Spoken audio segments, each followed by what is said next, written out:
Hola, buenas tardes a todos. ¿Cómo están? Muy bienvenidos a esta segunda sesión del segundo curso de casos clínicos de esclerosis múltiple y neuromielitis óptica que estamos haciendo junto con SEMBA.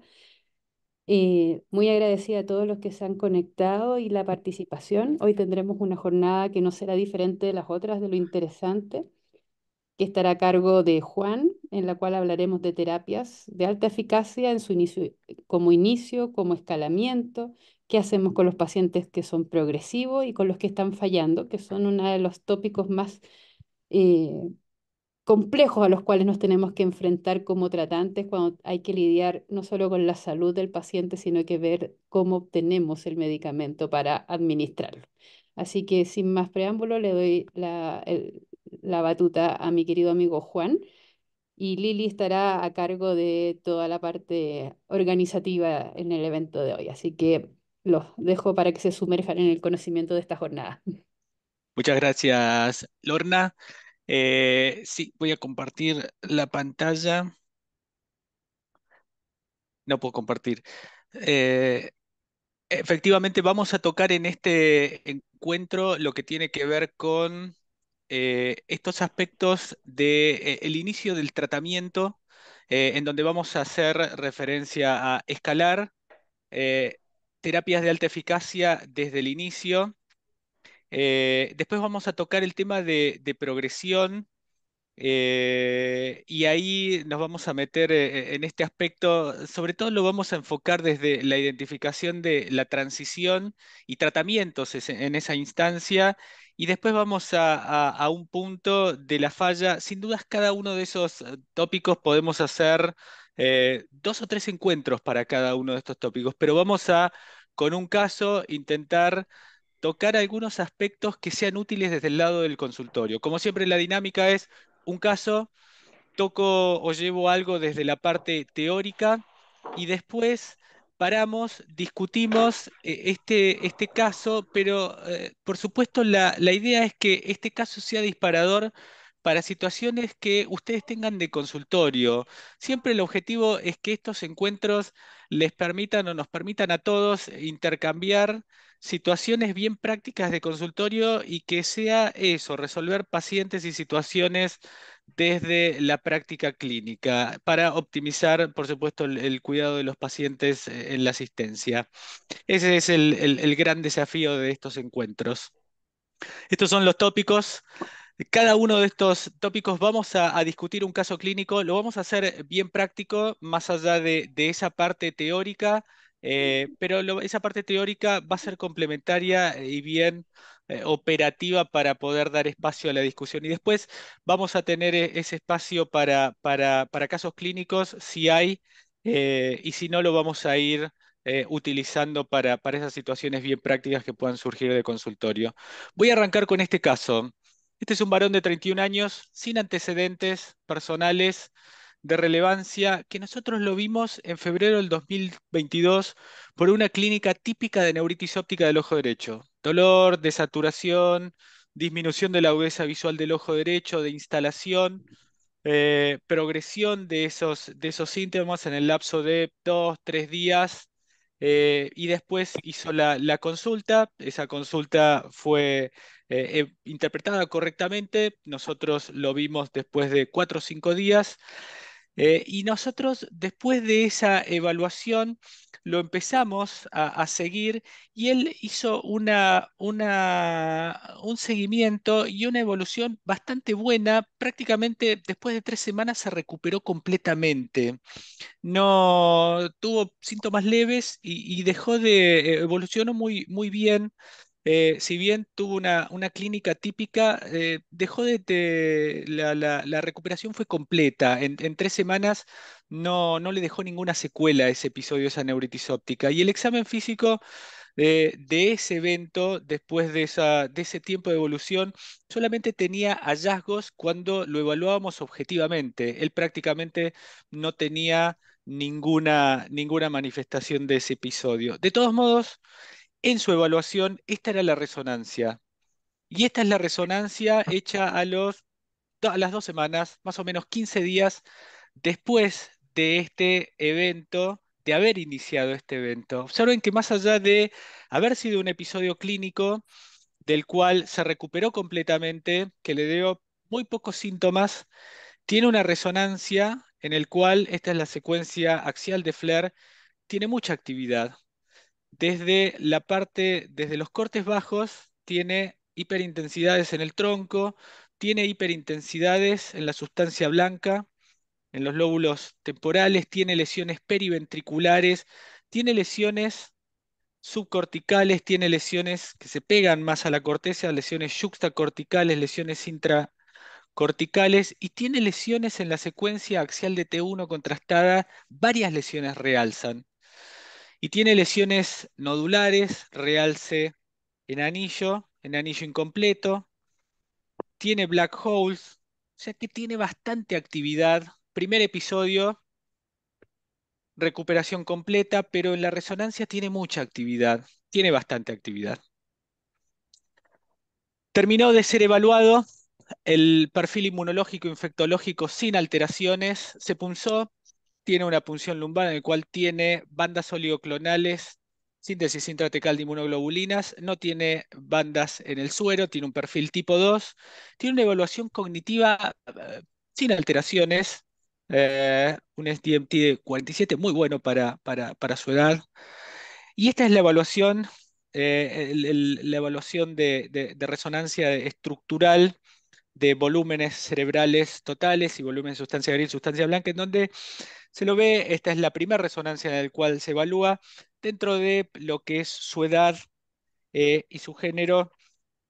Está dentro de lo que uno esperaría. De todos modos, recuerden que por ahí lo más importante es el seguimiento longitudinal, cómo se va comportando longitudinalmente el cerebro. Le hicimos el diagnóstico, excluimos otras causas, primer evento clínico, excluimos otras causas, diseminación en espacio-tiempo, esclerosis múltiple, fenotipo, recaída.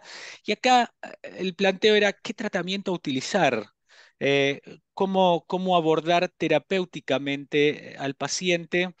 Y me gustaría por ahí utilizar estos segundos para plantearles a ustedes cómo lo tratarían, qué estrategias terapéuticas utilizarían dentro de esta discusión de escalar al paciente versus terapias de alta eficacia de entrada. ¿Se animan a opinar cómo lo tratarían al paciente? Hola, ¿Alguien se- Ahí ya se están animando. Juan Pablo, es que él es muy animoso, es una de nuestras Muy bien. estrellas. ya perdí un poco la vergüenza. Eh, Usted tiene hartos factores de mal pronóstico. Entonces, que es hombre, joven, tiene más de 9 lesiones de Rose, tiene lesiones eh, Black Holes, tiene más de 2 lesiones que captan contraste, lesiones infratentoriales. Eh, Ahí la parte de la volumetría, no sé si, como dice usted, nos puede orientar, pero para el seguimiento obviamente nos puede ayudar. Entonces tiene muchos factores de mal pronóstico como para pensar en partir con una eficacia moderada o baja eficacia. Entonces yo partía, como le dicen algunos, de muy alta eficacia al tiro. Ujú. Ujú. Muy bien. Liliana Gracias, Rodríguez Juan Pablo. también apoya el Exacto. uso de alta eficacia. Ujú. Excelente. Fíjense la Excelente. importancia que le estamos dando en este caso, por lo menos a la resonancia, ¿no? Porque si esa resonancia tuviera menos lesiones, no tuviera realce en ninguna de ellas, probablemente diríamos, probablemente nos inclinaríamos por otra cosa, ¿no? Fíjense el peso que tiene para nosotros la resonancia y la importancia entonces de que la tengamos en cuenta al momento de iniciar un tratamiento. Ujú. Sí, y de hecho hace bastante tiempo se decía que el debut en forma de neuritis óptica era una especie de debut bueno, entre comillas, ¿no? Comparado con aquellos pacientes que tenían un debut de tronco o un debut de médula. En realidad, la forma de debut no tiene absolutamente nada que ver y todo el peso se lo va a estar dando la resonancia, el número, el volumen de las lesiones, la topografía y presencia, además, como en este caso, de marcada actividad inflamatoria, ¿no? Entonces, lo que por lo menos en este momento, dentro de los marcadores que tenemos, es la resonancia la que más nos ayuda a definir la severidad o la agresividad de la enfermedad en sí. Ujú, Mm, mm. definitivamente. Eh, Coincido con ustedes completamente en que este paciente tiene esa clínica que desde el afuera es bastante inocente. De todos modos, esa resonancia no es para nada inocente y uno hoy entiende que estos pacientes tienen que ser tratados de una manera muy agresiva.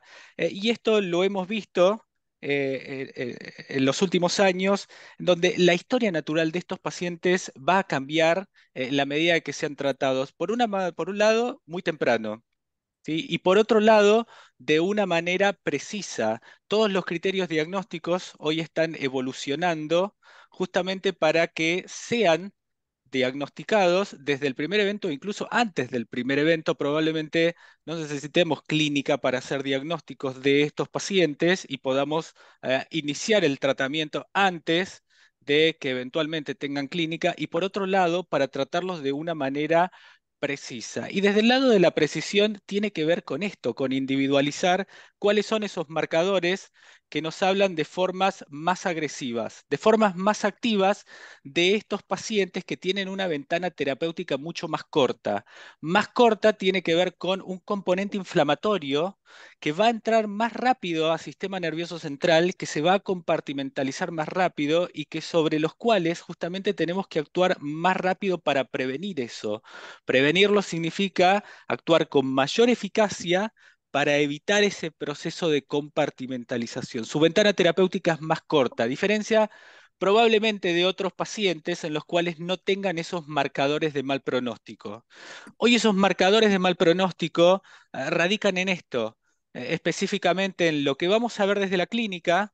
Desde la clínica tiene que ver con cuántas recaídas tienen, el intervalo entre las recaídas principalmente y cómo se recuperan de esas recaídas, pero venimos hablando de esto, hacer un diagnóstico desde el primer evento clínico e incluso hacer un diagnóstico antes de que tengan clínica los pacientes. Por eso es que le vamos a prestar mucha atención a la resonancia y desde la resonancia de cuántas lesiones tienen en la resonancia, cuántas de esas lesiones realzan en la resonancia, ya si vemos 3 o más lesiones que realzan, 5 más lesiones en el T2, estamos viendo pacientes con un componente inflamatorio focal que nos tiene que empezar a preocupar.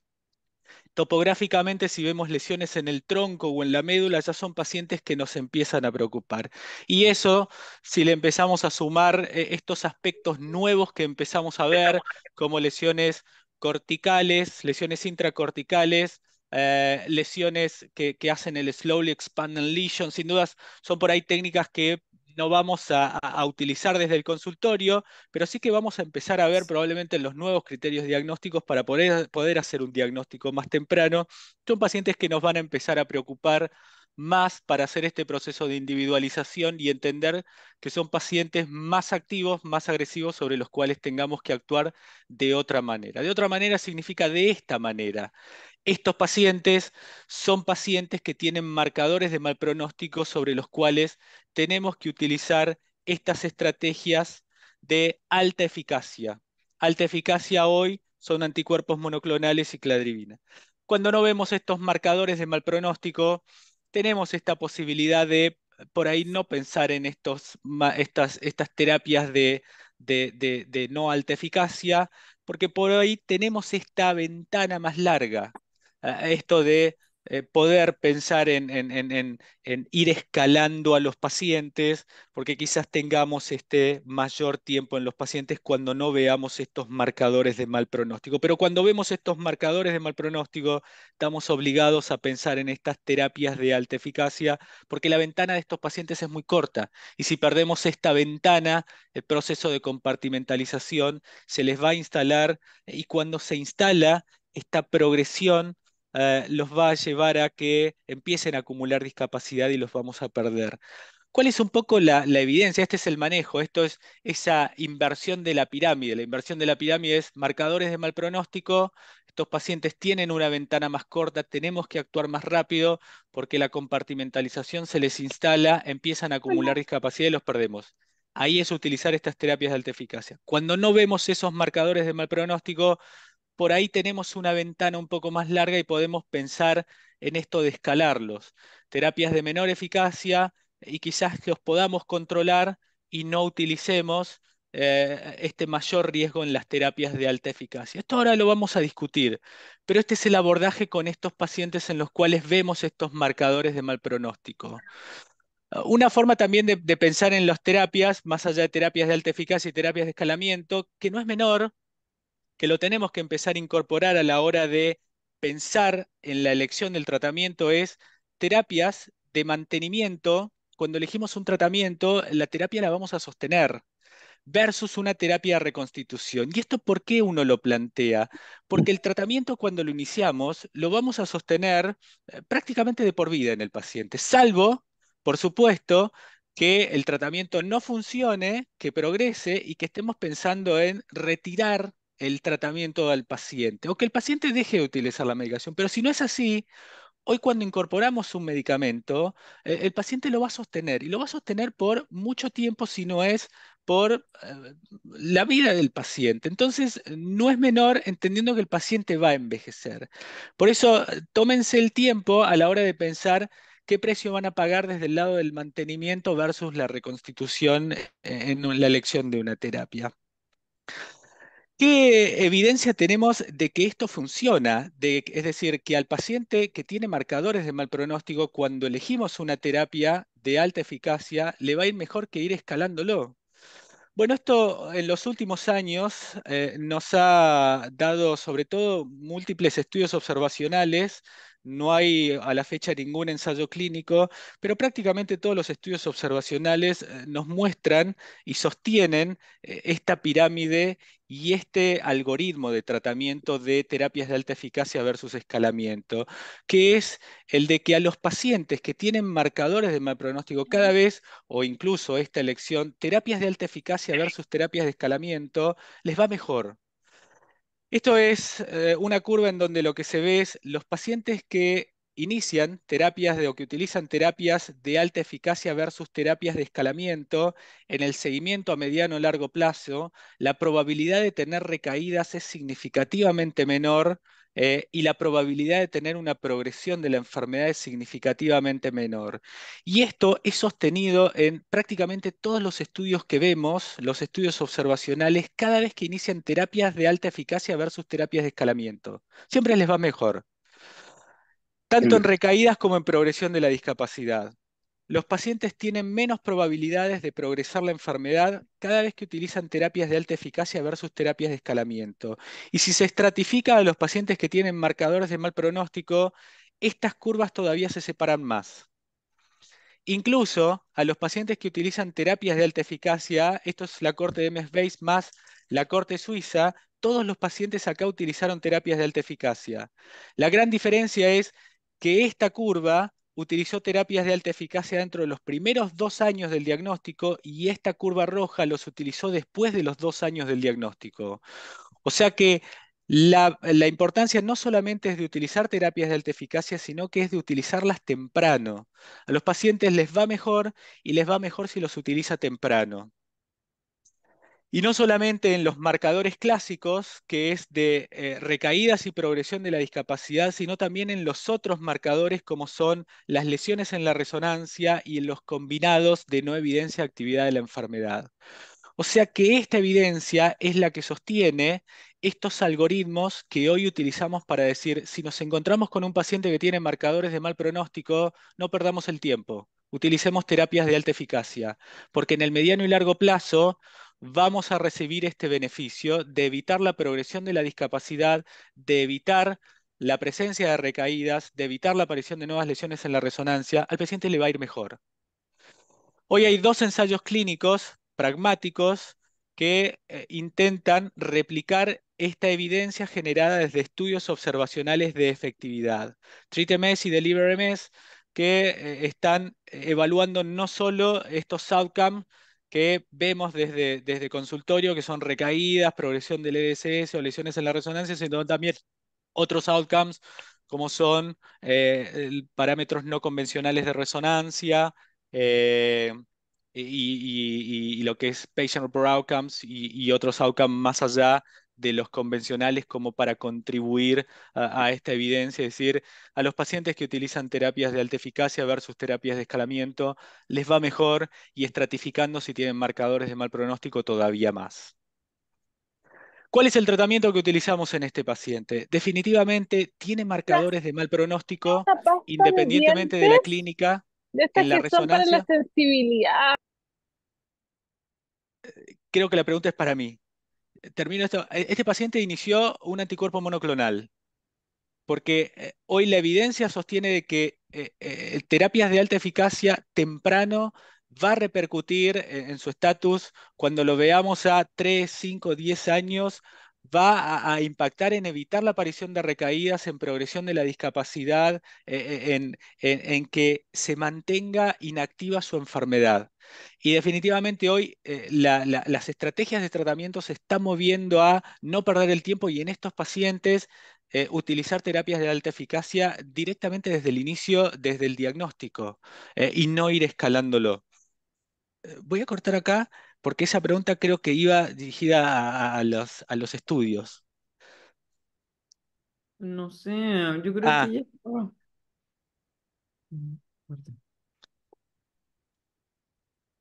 no. Bueno, ¿alguna duda, comentario de esto? Yo creo que Estamos va súper claro, Juan. Está claro. Yo Sí, también coincido que acá no tenemos dudas. Por eso, déjenme seguir para, sobre todo, eh, plantearles esta situación Estaba o hablando la este. doctora, está muteada. Si era Parece para que los estudios, la abrimos, ¿eh? ¿quién? ¿Había una pregunta?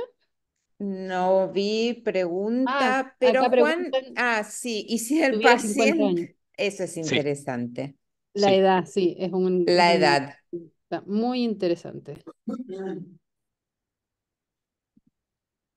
¿La escuchaste, Juan?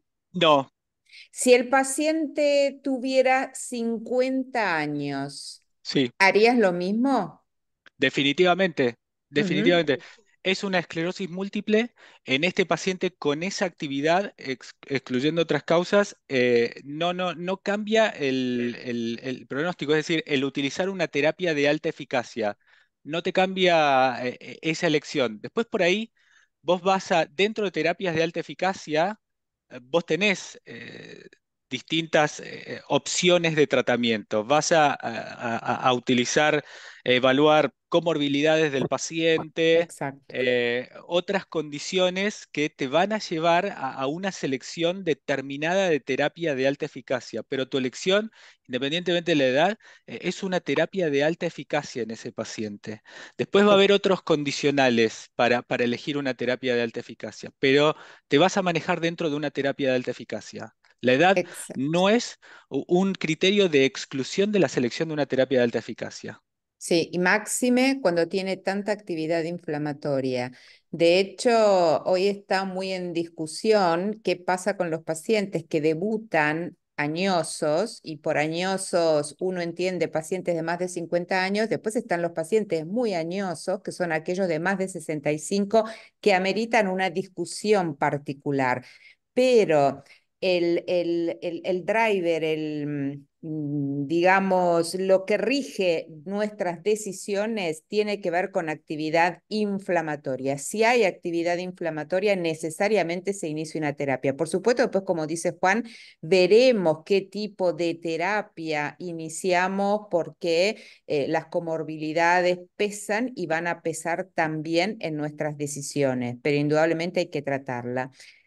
Eloy Mancilla, Juan, dice, parece ser que en alta eficacia de inicio precoz, en el peor de los casos, va mejor que alta eficacia de inicio tardío.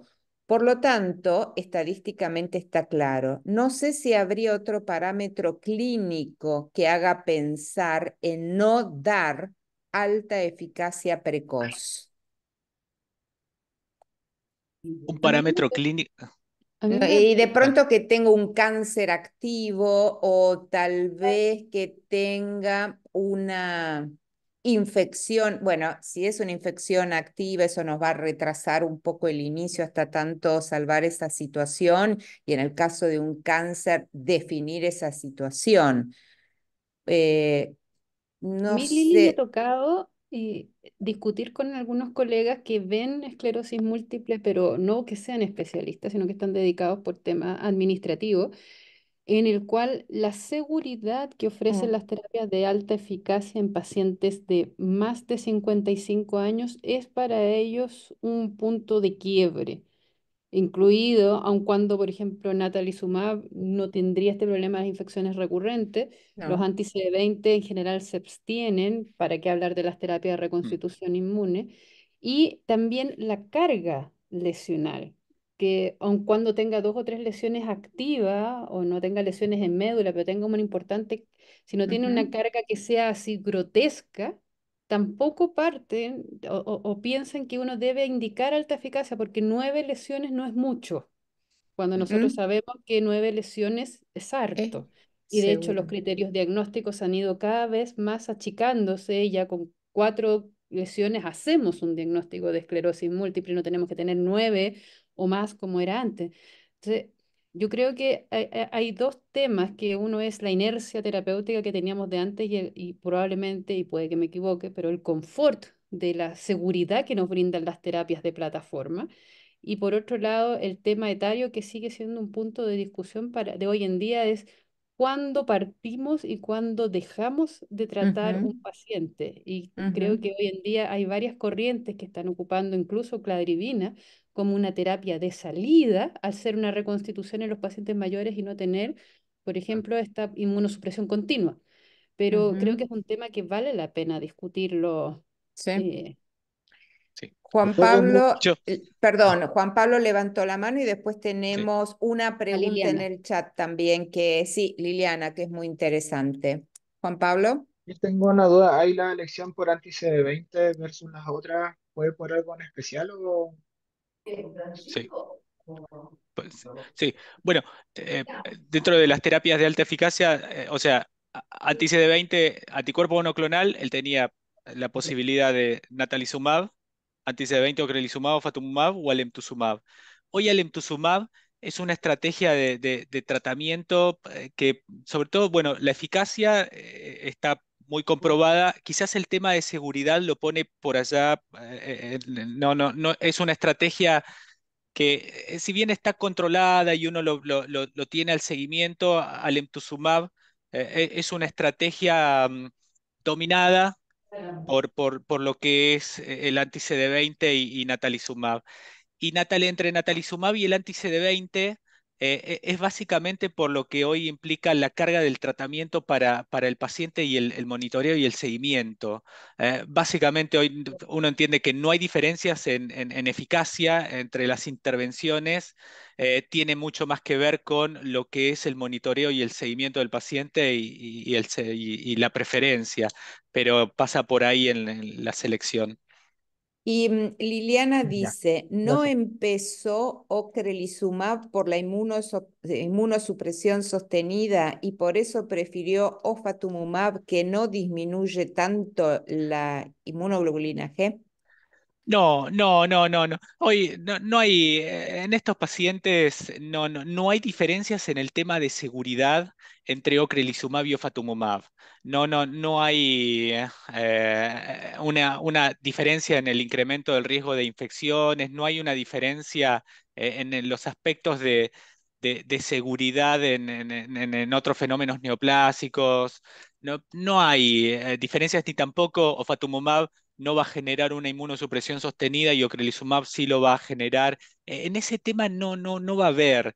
Tiene mucho más que ver con lo que es probablemente una menor carga de tratamiento para ofatumumab, para el paciente. Hoy es mucho más cómodo y práctico el tema del manejo de ofatumumab por lo que es él, siguiéndolo la vía subcutánea, manejándolo en su día a día. Por ahí hay centros en donde tienen muy aceitado la vía endovenosa, en donde el paciente va semestralmente, se lo infunde y la carga termina siendo muy baja, pero si eso no está tan implementado, la infusión endovenosa de ocrelizumab versus la carga de tratamiento de ofatumumab puede ser un poco mayor sin que haya diferencias en lo que es eficacia, sin que haya diferencias en la seguridad entre esos anti-CD20 en el día a día. Después podemos charlar otras diferencias que pueda llegar a haber entre las formulaciones. Tiene mucho más que ver con la autonomía y la menor carga de tratamiento que hoy tiene ofatumumab versus ocrelizumab. Pero después en el tema safety no hay diferencias en esto de que OFA no genera una inmunosupresión y ocrelizumab sí lo genera. Ahí no hay diferencias. Cristiano. Un comentario con respecto a la primera pregunta, de qué pasaría si este paciente tuviera más de 50 años. Lo que yo diría es que en el escenario clínico sería absolutamente inusual que ustedes se encuentren con un paciente que inicia su enfermedad a los 50 o después de los 50 con una neuritis óptica y se encuentren, bueno, con esta resonancia. La esclerosis múltiple en el 80% de los casos empieza muchísimo antes o tiene algún síntoma antes y no a los 50, por eso sería muy infrecuente ese escenario. La segunda cosa que quería decir es que si bien alentuzumab, como decía Juan, tiene una baja carga de tratamiento, lo que sí tiene es una alta carga de monitoreo y eso es lo que muchas veces nos hace seleccionar muy bien a los pacientes que sean capaces de ser seguidos con un laboratorio mensual por los primeros años, que yo creo que esta es una de las mayores limitaciones para la selección o el uso de alemtuzumab en un paciente. Eh, Debemos tener pacientes absolutamente confiables desde ese punto de vista para poder indicar con tranquilidad alemtuzumab. Yo quería volver al punto del paciente añoso. Uno, en el escenario, coincido con Cristiano de que es raro el paciente por encima de cierta edad que tenga esta actividad. De todos modos, en el caso de que uno se encuentre ese escenario, uno no tiene que dejar de pensar de que la prioridad es controlar la enfermedad.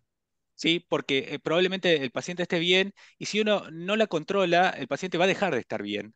Va a empezar a acumular lesiones, a acumular discapacidad y uno podría haber hecho algo. Entonces uno tiene que hacer el diagnóstico y tiene que tratarlo. Y no tiene que dejar de pensar en estos algoritmos de terapias de alta eficacia justamente para hacer todo lo posible y que ese paciente controle la enfermedad y no acumule lesiones y discapacidad.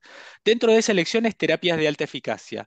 En terapias de alta eficacia tiene esta posibilidad de decir, bueno, una terapia de alta eficacia de mantenimiento versus una terapia de alta eficacia de reconstitución y evitar una terapia de alta eficacia de mantenimiento que pueda comprometer su sistema inmune en un paciente que ya tiene 50, 55 años, que pronto o ya está entrando en un proceso de inmunosenescencia, su sistema de inmunovigilancia va a empezar a comprometerse y quizás empiece a infectarse de una manera más seguida, la respuesta a las vacunaciones sea menor. Entonces uno empieza a considerar eso.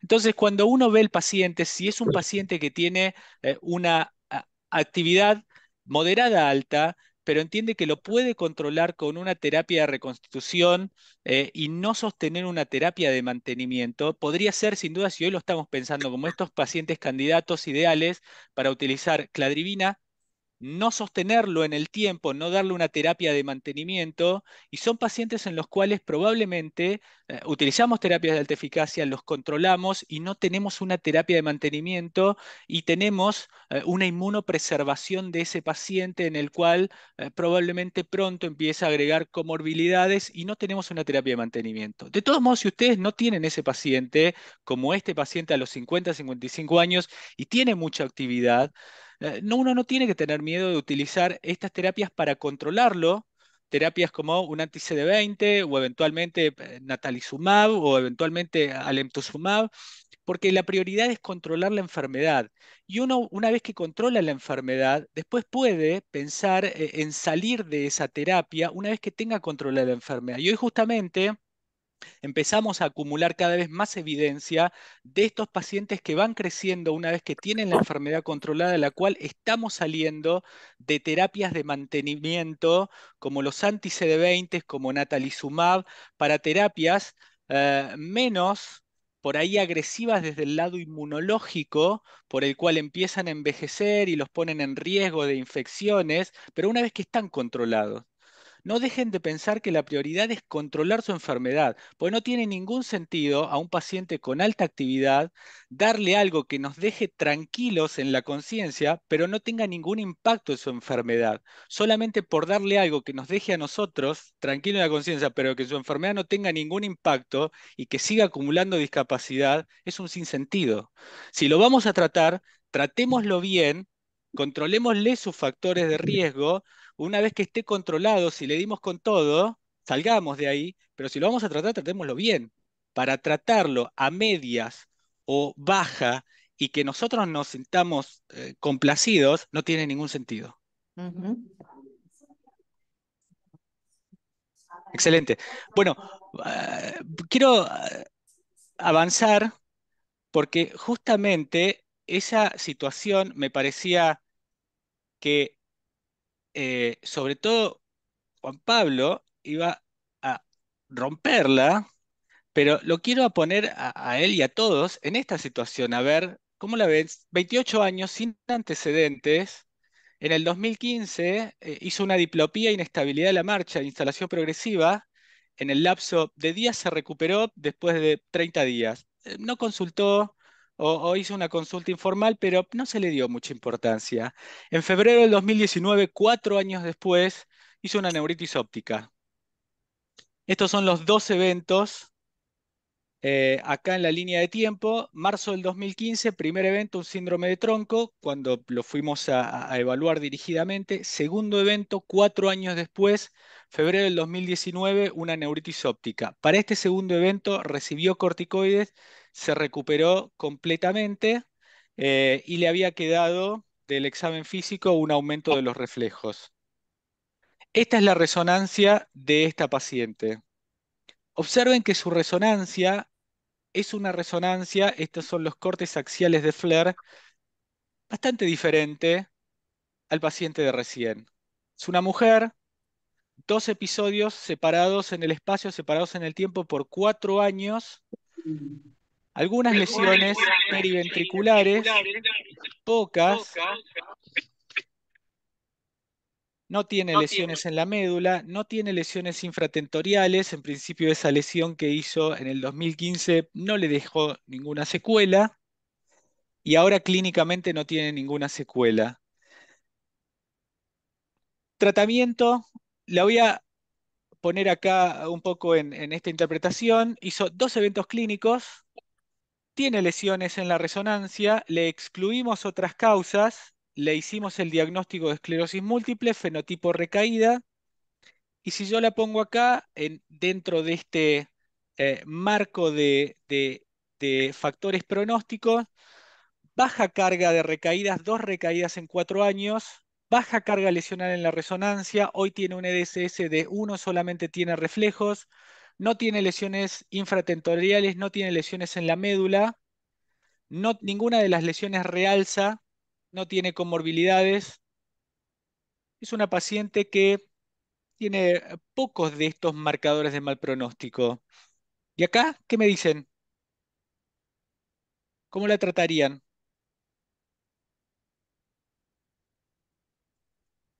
¿Quién se anima? ¿Te gusta ponernos en problemas, Juan? Ah, no, porque la recién yo creo que es una situación que hoy genera conflicto, pero no tanto. Ujú. En este, alguien, si no sigo. Uno plantearía que podríamos empezar con una terapia de moderada eficacia en este caso, siempre y cuando la vayamos a monitorear y evaluar bien respuesta o funcionamiento del fármaco, porque más allá de que tenga factores de buen pronóstico que predominan, eso no significa de ninguna manera que siempre la enfermedad se va a comportar de esta manera. Entonces uno le da la chance a ese tipo de terapia. Pero también si uno dice, ¿y si empiezo con una terapia de alta eficacia en esta paciente, estoy haciendo algo mal? Y la verdad que tampoco uno estaría haciendo mal las cosas, porque de hecho yo creo que a futuro, independientemente de presencia o ausencia de factores de mal pronóstico, podríamos empezar en todos los pacientes con terapias de alta eficacia. Creo que siempre los primeros años de evolución de la enfermedad son los momentos en donde realmente podemos cambiar la historia, pero uno podría, en este caso en particular, darle su espacio a una terapia de moderada eficacia. Ujú, sin duda. Juan Juan Pablo. Pablo, sí. Tengo una duda, porque igual es un caso no tan infrecuente. El otro caso era más fácil decidir alta eficacia. Eh, Hay mi duda, no sé si hay diferencia entre elegir una eficacia moderada y una muy alta eficacia en los mismos parámetros que veíamos de progresión de DSS, la parte cognitiva, o en realidad en este paciente, como dice la autora, si lo seguimos y siempre se comporta como un perfil, de comillas, no tan agresivo, nosotros nos podemos quedar tranquilos con una moderada eficacia, o hay diferencias realmente en el tiempo. Sí. Ese es un punto, es muy, muy importante. Yo para contestarte quiero mostrar esto. Y tiene que ver con algo que hoy discutimos mucho en esclerosis múltiple, y es eh, los aspectos ocultos de la enfermedad. Eh, Sin dudas que lo evidente pasa por las recaídas, lo que vemos en las secuencias convencionales de resonancia, en la secuencia de T2, las lesiones GADO positivo, pero hay muchos aspectos que pasan por abajo, o por lo menos nos pasan por abajo desde el lado del consultorio, que es el posible deterioro cognitivo que pueda llegar a tener el paciente y que en algunas ocasiones lo evaluamos, pero es probable que gran parte de las veces en el consultorio no lo evaluemos o lo evaluamos de una manera que quizás tenga muchos déficits en el seguimiento del paciente con esclerosis múltiple. Aspectos relacionados con Patient Reported Outcomes que hablan o puedan hablar de una progresión de la enfermedad, y que no los tengamos tan en cuenta o que directamente no lo evaluemos desde la clínica. O marcadores de progresión que directamente ni los vamos a evaluar ni tenemos la posibilidad de evaluarlos, como la elevación de neurofilamentos o estos de brain volume loss, la pérdida de volumen cerebral, que habla del fenómeno neurodegenerativo, es decir, el hidden disease, la enfermedad oculta, que nos hablan de una progresión de la enfermedad que cuando la identificamos perdimos esa ventana, perdimos tiempo y en definitiva es esa compartimentalización, el fenómeno inflamatorio se instaló adentro del sistema nervioso central, se instaló adentro del parénquima, generó la activación microglial, y esa activación microglial se independizó del fenómeno inflamatorio. Y estos tratamientos que hoy tenemos disponibles ya nos sirven bastante poco para controlar la enfermedad. Y entonces, ¿por qué hoy no utilizamos terapias de alta eficacia en todos los pacientes, sobre todo en estos pacientes que no tienen los marcadores de mal pronóstico? Porque el concepto es, existe la posibilidad de que quizás lo pueda controlar con terapias que no tenga que pagar tanto desde la seguridad, desde el monitoreo y del seguimiento. Y entonces le pueda poner una terapia de mucha menor eficacia y ya está, lo controlé. Pero en esto de controlarlo está bien, no tiene recaídas, no tiene lesiones en la resonancia y el EDSS está bien. Pero cuando lo vea progresar, el estar bien es no poder controlar estos aspectos ocultos, pero cuando vea estos aspectos ocultos que progresaron, me lo comí. el paciente progresó. De ahí el decir, che, si yo no puedo evaluar estas cosas, lo mejor quizás sea utilizar terapias de alta eficacia en todas y no jugármela, no dejarlo librado al azar al proceso. Si cada vez que veo los estudios que comparan terapias de alta eficacia versus terapias de escalamiento, al paciente le va mejor utilizando terapias de alta eficacia. Y Ujú, esto tiene que ver con terapias de escalamiento, es, utilicé una terapia, el paciente falló, falló es, entró el fenómeno inflamatorio, tuve que salir a cambiar el tratamiento, esperar a que haga efecto, ver cómo le fue, siguió inflamando, le fue mal o progresó, tuve que salir a cambiar el tratamiento. ¿Por qué de entrada no utilicé lo mejor que tenía disponible? Y ujú, evité esto de no poder controlar aspectos que quizás no pueda controlar en el consultorio. De entrada no le puse lo mejor que tenía. De ujú, eso se trata hoy el pensar, sin dudas, en el paciente que tiene estos marcadores de mal pronóstico, terapias de alta eficacia.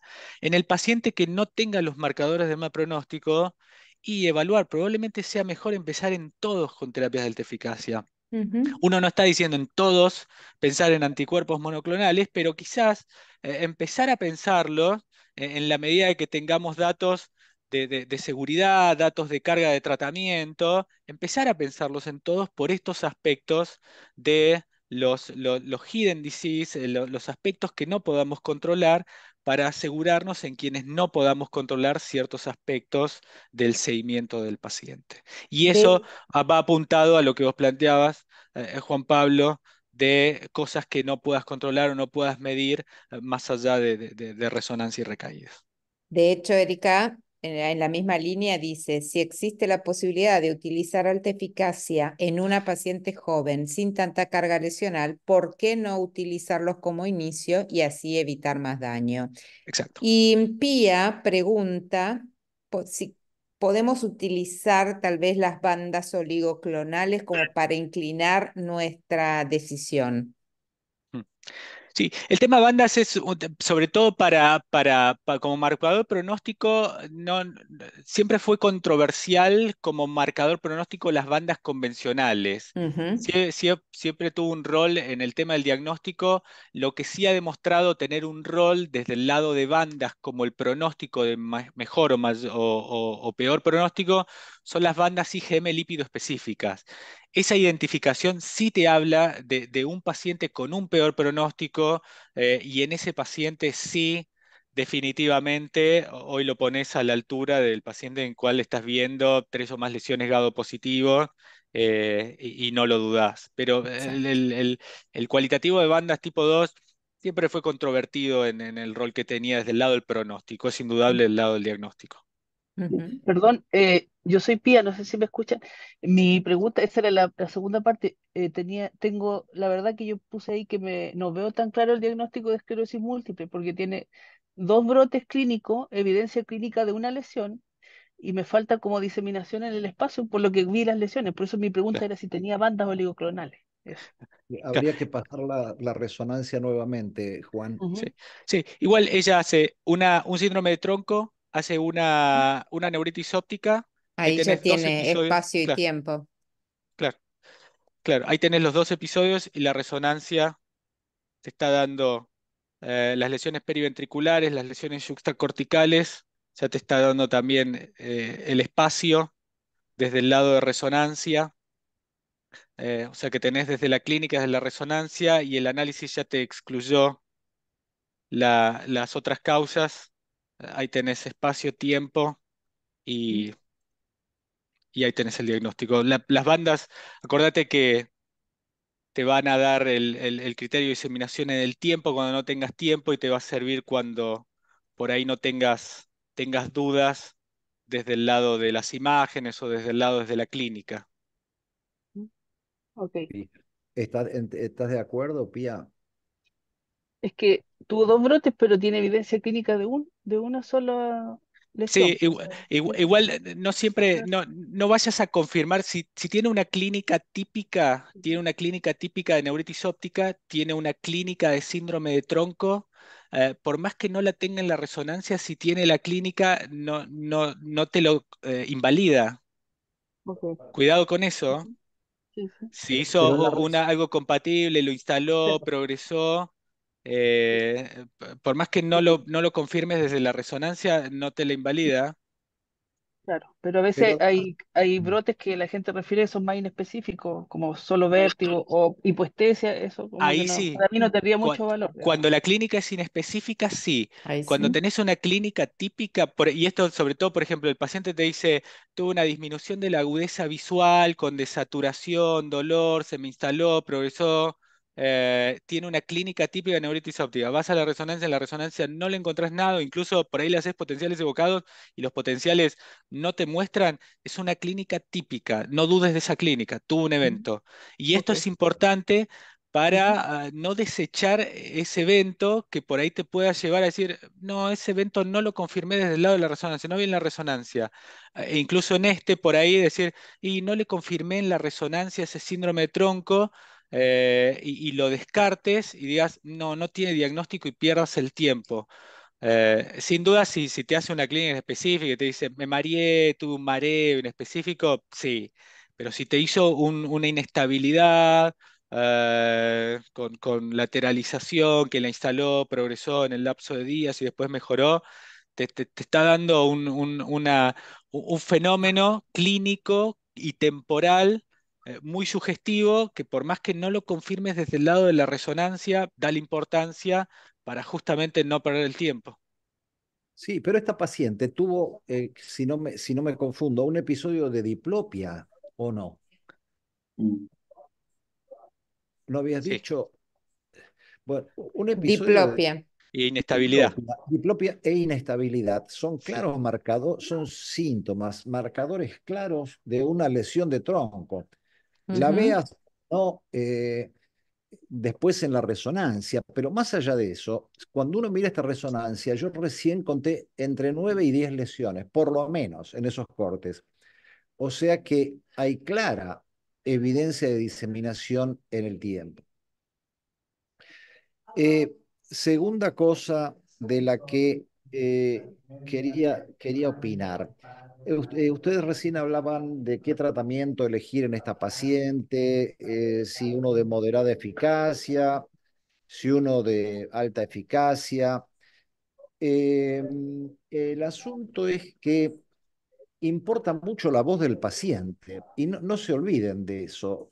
Ustedes al paciente eh, deben consultarlo o mejor dicho, deben ofrecerle todas las posibilidades, deben decirle los pros y los contras de una u otra terapia e idealmente la decisión debe ser conjunta. Por supuesto que no con todos los pacientes se pueden tomar decisiones conjuntas y razonar juntos en profundidad, pero por favor tengan en cuenta que la opinión y las preferencias del paciente importan a la hora de decidir un tratamiento. De hecho, hay pacientes que vienen y dicen, denme por favor lo mejor que haya o lo más efectivo que haya, más allá de los eventuales riesgos. Y eso entonces es una opinión que debe ser tenida en cuenta. Sí. Ujú. Totalmente. Bien. Bueno, a esta paciente, eh, la tratamos justamente bajo esta interpretación. Le hicimos un tratamiento con terapia de alta eficacia, inició el tratamiento con cladribina. eh, Ujú. por este aspecto independientemente de los marcadores de mal pronóstico. Hoy el consenso es, pacientes que tienen marcador de mal pronóstico, es obligatorio utilizar terapias de alta eficacia. Pacientes que no los tienen los marcadores de mal pronóstico, es una sugerencia, piénsenlo, piénsenlo. Sin duda seguimos haciendo este proceso de individualización, pero cada vez nos vamos moviendo más hacia pensar en terapias de alta eficacia en todos los pacientes por estos aspectos que muchas veces no podemos ver, y directamente prescindimos de verlos o no y vamos a la terapia. Juan, perdón que te interrumpa. Sí, Matías dice si es posible ver el esquema de la diapositiva 26. estimo que es este, ¿no? ¿Es este? Porque, No, no sí, es este. es este. Ujú. Sí, sí, dice que sí.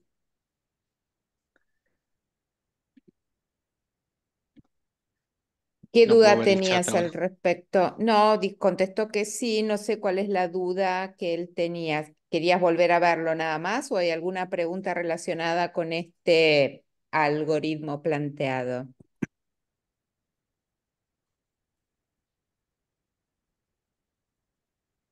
Me parece que estás muteada. Sí, creo que en la discusión del caso pasamos a la 27. Solo eso, muchas gracias. Listo, ya pudo ver la diapo y el algoritmo. Excelente. Y, perdón, Juan, Liliana dice, en relación a cladribine, a veces está considerado como alta y a veces como moderada Sí. eficacia. Sí, eso tiene más que ver con los puntos de corte que se pasan en relación, que se utilizan en relación a la reducción de la tasa anualizada de Sí. recaída Ujú. desde los ensayos clínicos para decir esto es terapia de alta eficacia, esto es terapia de moderada eficacia. Cuando se hacen las revisiones, algunos ponen un punto de corte entre 40 y 60 moderada, por encima de 60 alta, otros lo ponen en 55 y entonces ahí es donde hacen esto de algunos revisores lo ponen en moderada, otros lo ponen en alta, pero en general este es el algoritmo en base a los datos de alta eficacia. Cada vez que lo ponen en estos estudios comparativos de efectividad, esta es la estratificación de los análisis. Lo otro tiene más que ver con algo semántico de la separación. Los datos de los estudios y de los análisis hacen esta separación de poner a estos grupos, es decir, esto es donde separan, acá ponen el grupo terapia de alta eficacia y acá es donde ponen a los anticuerpos monoclonales de cladribina, anticuerpos monoclonales de cladribina, acá anticuerpos monoclonales de cladribina. Lo otro tiene más que ver con una separación de cada uno de los ensayos clínicos y decir 40-60 moderada, más de 60 alta. Por eso es que termina siendo cladribina alta, entra a alta eficacia por los estudios observacionales, Ujú. más que la separación semántica. Bien, vamos a avanzar. Por supuesto que si surgen dudas, y tráiganla del consultorio esta por ahí son las situaciones más comunes de elección. Con esta instancia, que quizás es un punto de bastantes dudas o conflicto. Es una mujer de 50 años, 14 años desde el diagnóstico de su esclerosis múltiple. Ella tiene trastornos en la marcha y de memoria, profundizó las dificultades que tenía en su memoria desde fines del 2023 y profundizó, en realidad empezó a notar dificultades en la marcha, inestabilidad, y antes caminaba cierta distancia y ahora esa distancia que caminaba no la puede hacer. Es decir, caminaba irrestricto y después se empezó a notar desde fines del 2023 que lo que caminaba no lo puede caminar y hoy debe caminar unos 700, 800 metros y ya más allá de eso no lo puede hacer.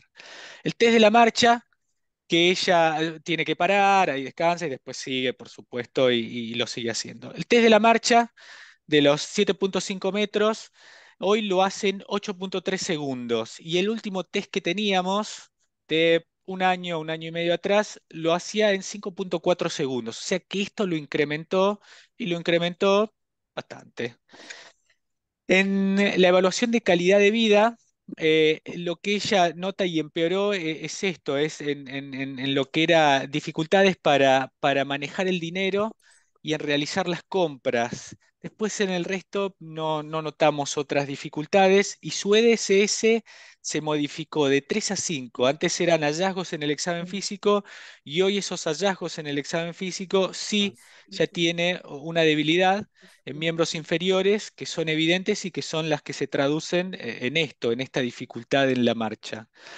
Tiene una fatiga, es decir, cuando hacemos la evaluación de fatiga es evidente, y en la evaluación objetiva del test cognitivo tiene una disminución en el rendimiento, más allá de otras pruebas, por ahí esto es lo más significativo, que es SDMT, donde cayó a 33, el previo estaba en 38, 39, cayó bastante respecto al último que teníamos. La última recaída de ella la tuvo en el 2022, en agosto del 2022. Hizo una paresia crural derecha con una recuperación parcial y la resonancia, la última resonancia que tenemos es de abril de este año y en esta resonancia no tiene nueva actividad, es decir, se ven las lesiones que ella venía teniendo de este seguimiento sin nueva actividad, es decir, no tiene nuevas lesiones GADO positivo. La historia de tratamiento, ella empezó su tratamiento con interferón beta. En septiembre del 2022, cuando hace esta recaída, se switchea a fingolimod y ella viene en tratamiento con fingolimod desde septiembre del 2022. O sea, 14 años, desde hace un año y medio más o menos, tiene una progresión de los síntomas, sobre todo a expensas del cognitivo y del trastorno de la marcha, un empeoramiento del EDSS y esto asociado a fatiga. No tiene cambios en la resonancia, no tiene actividad en la resonancia y su última recaída la hizo en el 2022.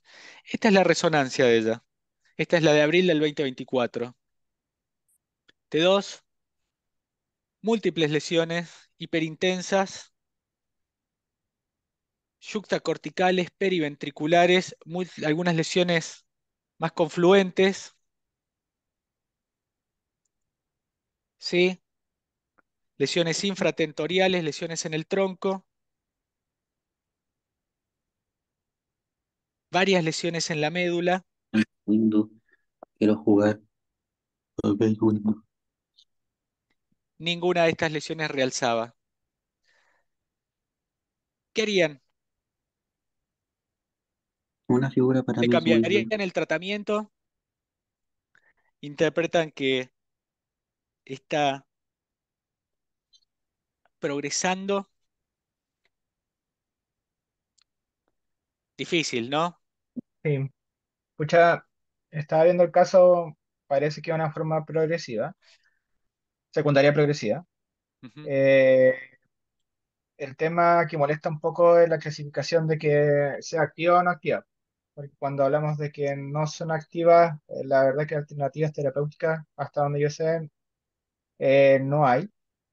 Pero ahí me queda un poco la duda, volviendo un poco al caso anterior, porque hablamos de no activa con lo que tenemos actualmente, que es resonancia, por ejemplo, pero si pudiésemos medir neurofilamentos, por ejemplo, nos podría hablar de que hay un componente inflamatorio que quizá no está manejado con fingolimod porque necesita algo más potente. Esto podría ser una alternativa.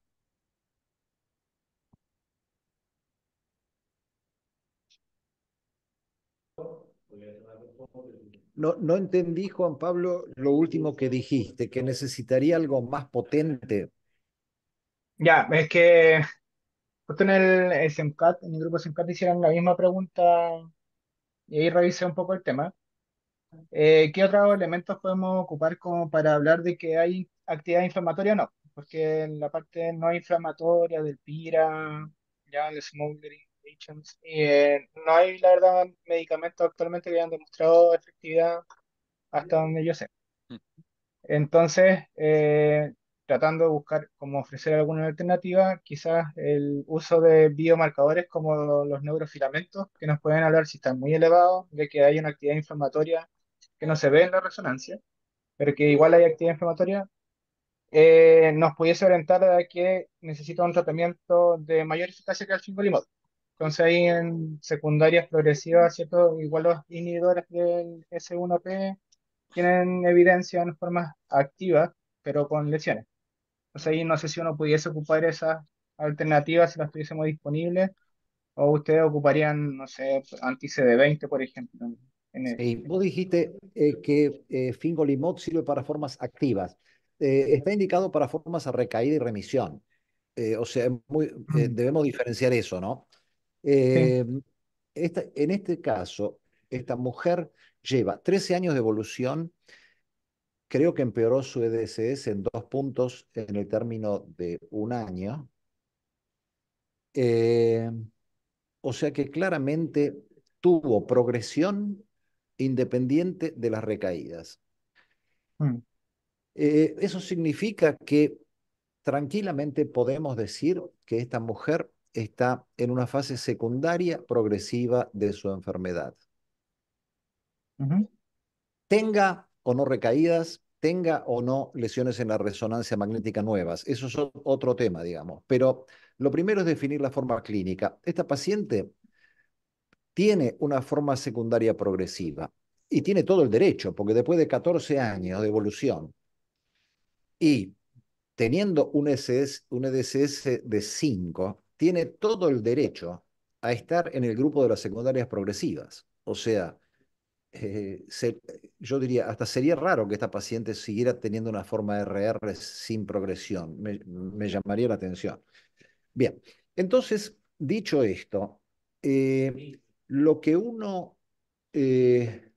debe hacer o debería hacer en cuanto a la elección del tratamiento es decir qué medicamentos han sido útiles o qué medicamentos han demostrado en ensayos clínicos controlados, doble ciego, etcétera, ser efectivos en disminuir la velocidad de la progresión de la enfermedad, de la enfermedad. Entonces, se restringe ya notablemente eh, el repertorio de medicamentos a tener en cuenta para tratar a esta paciente. Primero, sé que fingolimod o cualquier otro fármaco de su grupo no van a ser efectivos. Por lo tanto, esta paciente debo retirar el fingolimod y usar otra cosa. Dicho esto, me gustaría ahora escucharlos a ustedes.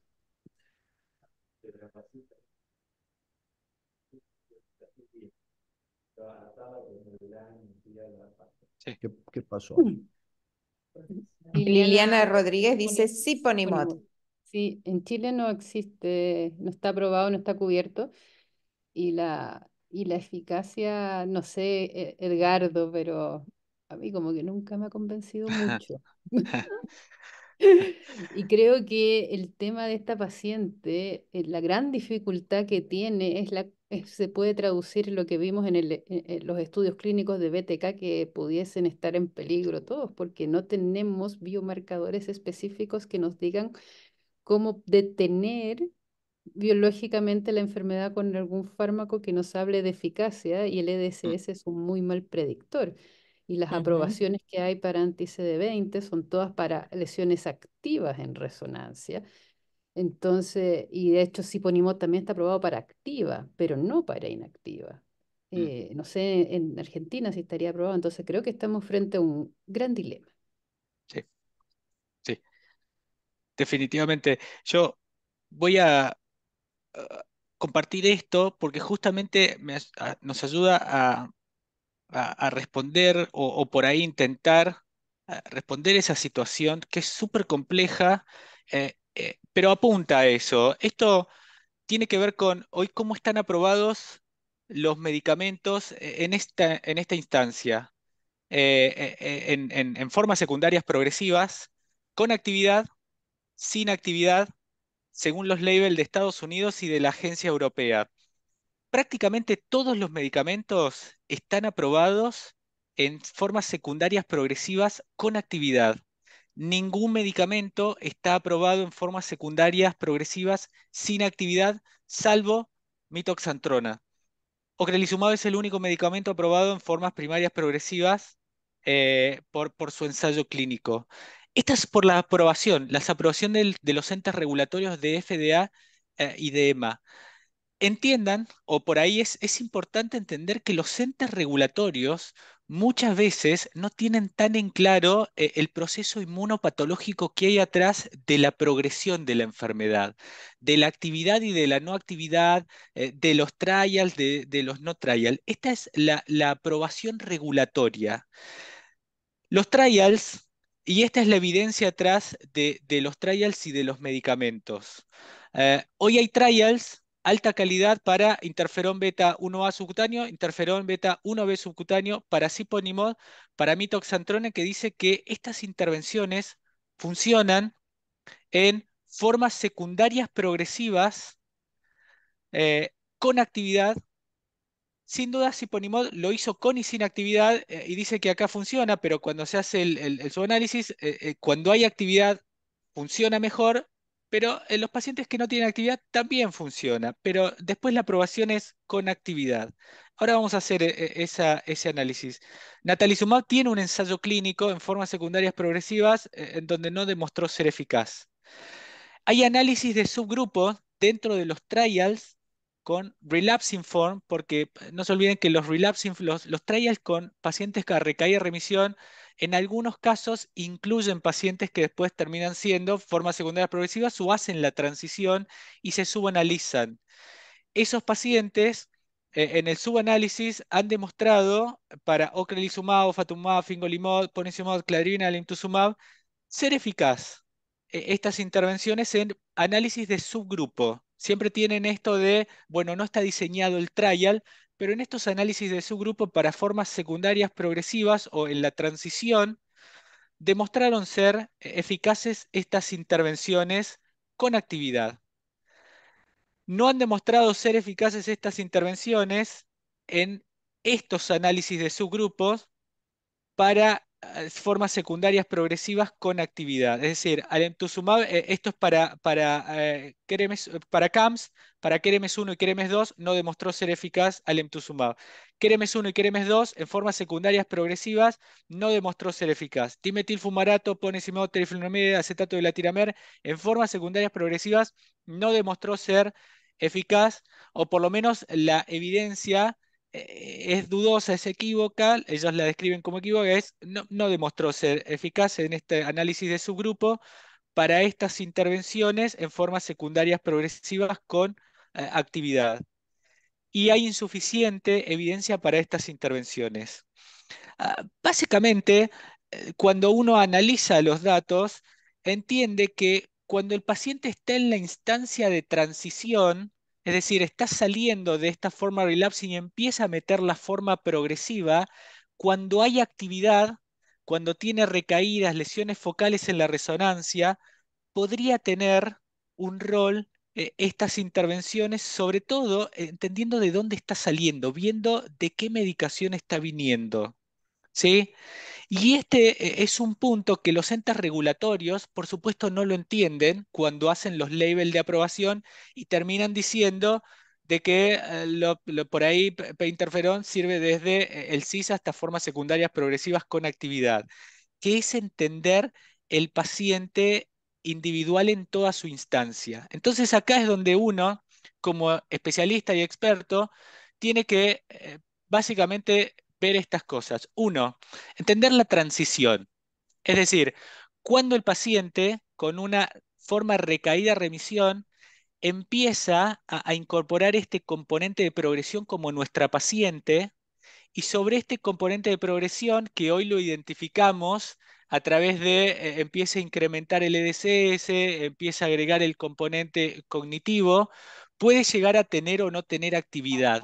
Es decir, entra en esta forma secundaria progresiva. No vamos a entrar en la discusión del cambio de la clasificación de fenotipos, porque eso por ahí da para dos charlas, pero es esto de buscar la transición, que es esto, ¿sí?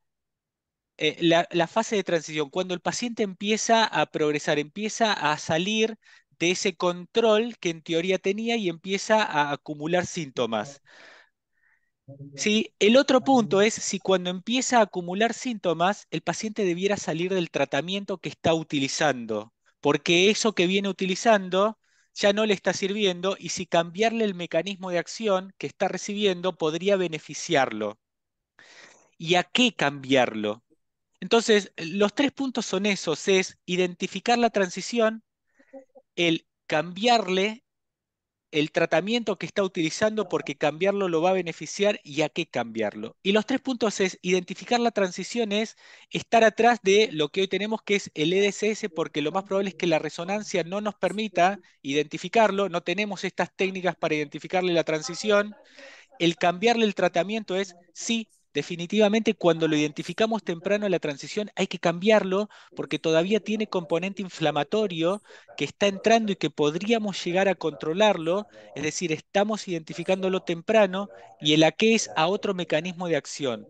De ahí es que coincido con Lorna que es importante entender de dónde está saliendo el paciente, si viene de fingolimod, ponerle siponimod, ponerle más fingolimod, y es salir de lo que está usando a otro mecanismo de acción y a un mecanismo de acción más potente y distinto de lo que está utilizando. Por eso es, si el paciente viene utilizando un modulador de los receptores de fingosina 1-fosfato, ir a algo arriba; si viene de dimetilfumarato, ir a algo arriba; si viene de natalizumab, ir a un anti-CD20. Lo más probable es que haya que salir de lo que venga utilizando entendiendo la historia del paciente. Pero eso los entes regulatorios no lo van a entender porque ellos están viendo otra cosa. Nosotros como especialistas que estamos viendo pacientes, sí tenemos que ver esto, que es identificar la transición cuando el paciente empieza a acumular síntomas, entra en esta forma progresiva, entender que todavía tiene una chance, cambiarle el tratamiento, quizás no para que desaparezca o frenar la enfermedad, pero sí para enlentecerla, y es el cambiarle el mecanismo de acción a algo más potente.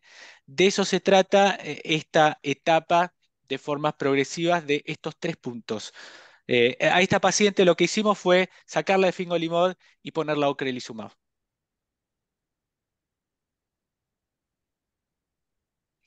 ¿Dudas? ¿Preguntas? Esta es una situación muy difícil y compleja, pero bueno, más o menos estos son los puntos centrales de, de- de- de la progresión del paciente que viene en un relapsing form. Y en esta Sí. paciente tal vez sería muy interesante si uno pudiera tener determinaciones de neurofilamentos, porque eso nos habla todavía de persistencia de actividad inflamatoria, ¿no?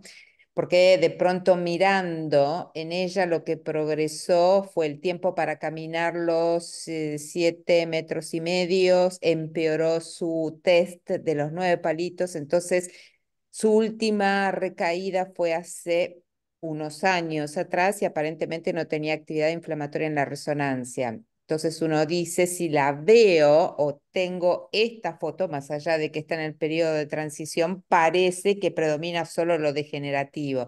Entonces los neurofilamentos me servirían de ayuda para tener evidencia de que todavía hay algo inflamatorio sobre lo cual podría ejercer algún efecto. De lo contrario, sería interesante en ella discutir el tema de los BTK, ¿no? A ver si tendría más impacto en este fenómeno neurodegenerativo que impresiona ser bastante claro en esta paciente. Mm. Quería Claro, hacer una hay una pregunta. duda porque hace un tiempo salió un trabajo de desescalada en estos mismos pacientes y los pacientes que tenían Fingo y natalizumab, Sí, ¿cierto? Hacían rebote finalmente. lógico. Entonces, Bueno, sí. entonces, Eso, te corrijo, Juanpa, ese trabajo lo que hace es un relapsing form en pacientes. Hay 2 trabajos de ese estilo. Uno es el trabajo de MS Base con Thomas, en donde son pacientes de todas las edades, en donde el paciente está controlado, interrumpe el tratamiento, y en esos pacientes lo que hacen es un rebote de la enfermedad. Y el otro trabajo es del grupo francés en mayores de 50 Ujú, años que vienen utilizando High Efficacy Therapy, pero tienen relapsing form controlada, interrumpen el tratamiento y hacen un rebote de la enfermedad, pero no son formas progresivas. claro. Es decir, no son este tipo de pacientes. En este tipo de pacientes, es decir, en donde son formas progresivas, uno se plantea la interrupción, no desescalarlo.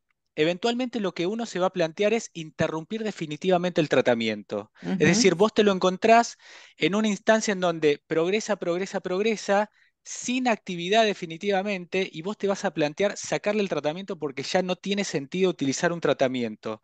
ujú, Pero el desescalar el paciente es otro tipo de paciente. Es el paciente con relapsing form que ya lleva tiempo sin actividad y está utilizando una terapia que eventualmente lo va a exponer a riesgo de infecciones, riesgo de neoplasia, te preocupa y vos decís, ya no necesita esta terapia, ya lo tengo controlado, le voy a dar otro tratamiento porque no lo quiero interrumpir el tratamiento, lo quiero sacar. O quiero Ujú. modificar el tratamiento. Eso es lo que se plantearon esos dos trabajos. En esos trabajos lo que evaluaron fue interrumpir, si esos pacientes lo podían interrumpir, los interrumpieron y lo que vieron es, no lo podemos interrumpir al tratamiento.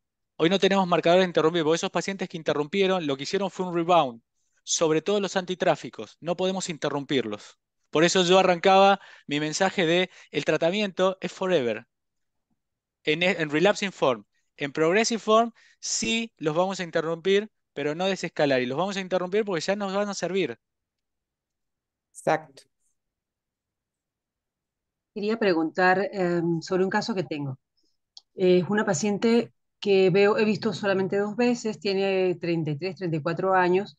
eh, Comenzó la enfermedad hace unos 12, 13 años, y en ese momento le indicaron interferón. Ella lo recibió por un tiempo y no toleró las inyecciones, las suspendió. Vuelve a la consulta. Yo tengo poco tiempo trabajando en esclerosis múltiple. Viene por primera vez en mucho tiempo, no trae ninguna resonancia y dice que viene porque ha ido empeorando, porque está empeorando, está inestable, etcétera.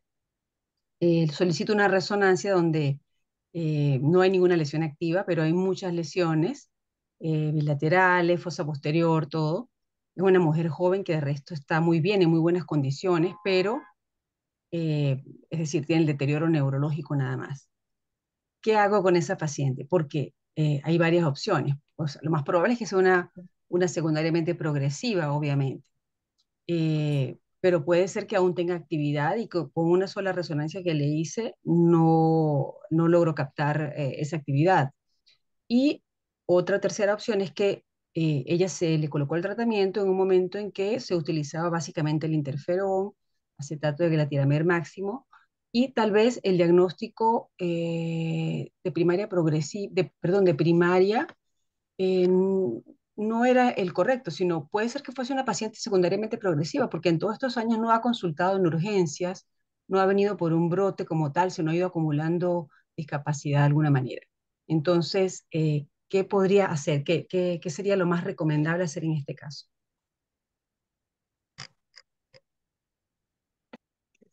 ¿Qué edad tiene? 34, es muy joven. 34.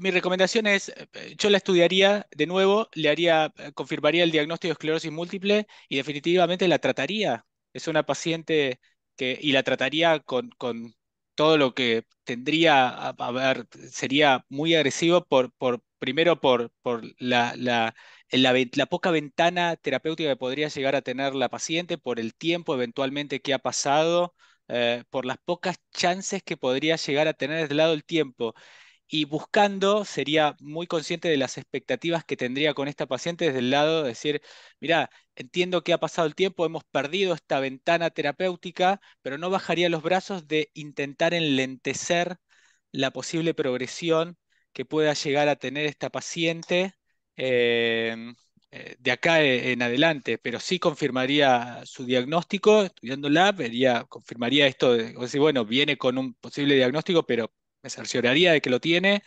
y una vez que lo tenga, sería muy agresivo desde el lado del tratamiento, intentando recuperar ese tiempo perdido desde el lado del tratamiento. Sí, yo creo que en esta mujer joven le daría, por supuesto, una oportunidad y creo que tengo mucha evidencia acerca del impacto que puede tener ocrelizumab en cuanto a modificar la velocidad a la cual la paciente progresa. Entonces, ¿le daría una oportunidad? Sí, tiene 34 años nada más. ¿Con qué le daría una oportunidad? Y esto es una opinión personal, yo en ella elegiría un ocrelizumab. Tengo evidencia a 10 años de qué es lo que ocurre con estos pacientes y sobre todo en discapacidad. Y sobre todo teniendo en cuenta que esta paciente muy probablemente tenga una forma primaria progresiva, porque por lo que entendí tuvo una recaída de inicio y después progresión. O sea que coincido absolutamente con lo que sugiere Liliana.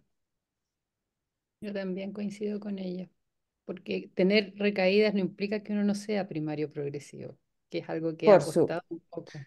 por supuesto, por supuesto. Mm. Pero es muy joven, así Gracias. que adelante. De acuerdo, gracias. Bueno, no sé si hay algún caso, Lorna, ¿no? No, hoy día, de aparte de los que han ido comentando los Estamos. distintos participantes, Ujú. preparado, no. Ok, Lorna, yo quisiera hacer una pregunta. Me quedé este mes pensando en ese chico En el chico de la vez joven, pasada. obeso, que había tenido creo que 3 o 4 recaídas en muy poco tiempo y que parecía ser un espectro y que era cero negativo. ¿Tuvieron Ah, novedades? él, mi paciente, pasó Sí, ex. tocilizumab, está súper bien. Ah, Recuperó 100% campo visual, le pedí un OCT para ver cómo están las fibras. No ujú, tiene déficit, no tiene dolor, nada que oriente a un espectro neuromielitis tipo acuaporina 4 positiva y ujú. también un poco a los doble cero negativos.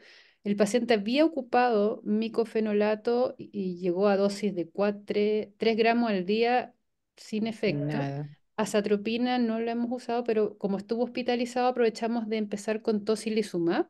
Lo Ujú, toleró muy bien. ujú. El problema es el peso, porque pasamos 800 miligramos, que no es 8 miligramos por peso, sino que es el límite aceptado. Pero hasta el minuto está bien. Así que les voy a ir contando cómo vaya, sobre Qué todo cuando empiece a bueno. bajar el corticoide. Sí, lógico. Ujú. Pero no me he Bueno, logrado conseguir gracias. tampoco el MOG afuera con células vivas, porque como lo mencioné antes, en el células fija sale Mm, negativo y siempre ha estado con altísimas dosis de corticoide, que son dos factores claro. que Sí, sí. interfieren. excelente. Muchas gracias. Bueno, bien, bien. Bueno, tengo, si quieren, avanzamos ¿Mm? o sí, estamos ok. Dale, Juan. Ok, Estamos ok. vamos con esta. eh, Esta también es una situación bien compleja, pero la vamos a llevar bien práctica desde el lado del consultorio. Esta es una señora de 31 años, sin antecedentes, que en febrero del 2019 hace una disminución de la agudeza visual del ojo derecho, una neuritis óptica, ¿sí? Y como antecedentes, ella en el 2018 había tenido un episodio de adormecimiento de hemicaria y miembro superior derecho, del cual se recuperó completamente una semana después y no recibió tratamiento. Había hecho este primer evento en el 2018, no recibió tratamiento, fue evaluada clínicamente, pero como fue algo sensitivo, no tuvo una evaluación neurológica formal. Y este segundo evento, un año después aproximadamente, por el cual ya sí fue evaluada, y acá nosotros la vimos, le hicimos corticoides, 5 gramos, 1 gramo por día, y se recuperó completamente. Esta es la resonancia de este episodio, ¿sí? Tiene lesiones en sustancia blanca, lesiones periventriculares, tiene lesiones subcorticales, lesiones yuxtacorticales. Ninguna de estas lesiones realzaba a nivel cerebral. En la médula tiene esta lesión en C1, C2, tampoco realzaba esta lesión. Ninguna, no tenía alteraciones en el perfil inmunológico, infectológico, no tenía déficit vitamínico. 2 episodios separados en el espacio, separados en el tiempo. Las lesiones, ¿sí? Periventriculares, yuxtacorticales, la lesión medular, diseminación en el espacio, diseminación en el tiempo, exclusión de otras causas, diagnóstico de esclerosis múltiple, marcadores eh, de mal pronóstico, terapias de alta eficacia. Iniciamos cladribina. Ella hizo el primer ciclo en el 2018, el segundo ciclo en el 2019. Perdón, el primer ciclo, estos son los dos eventos, 2018-2019. Hizo el primer ciclo en julio del 2018, junio-julio del 2019. Segundo ciclo, junio-julio del 2020. Buena tolerancia, buena adherencia, cumplió el tratamiento como debía y anduvo bien. No volvió a tener actividad, ya se había recuperado muy bien del segundo episodio de la neuritis óptica. En los controles de resonancia no volvió a tener actividad radiológica y no volvió a tener actividad clínica. Pero en enero del 2022, sí, a 4 años del primer ciclo de tratamiento, hace un nuevo evento clínico. Hace un episodio de vértigo, inestabilidad de la marcha.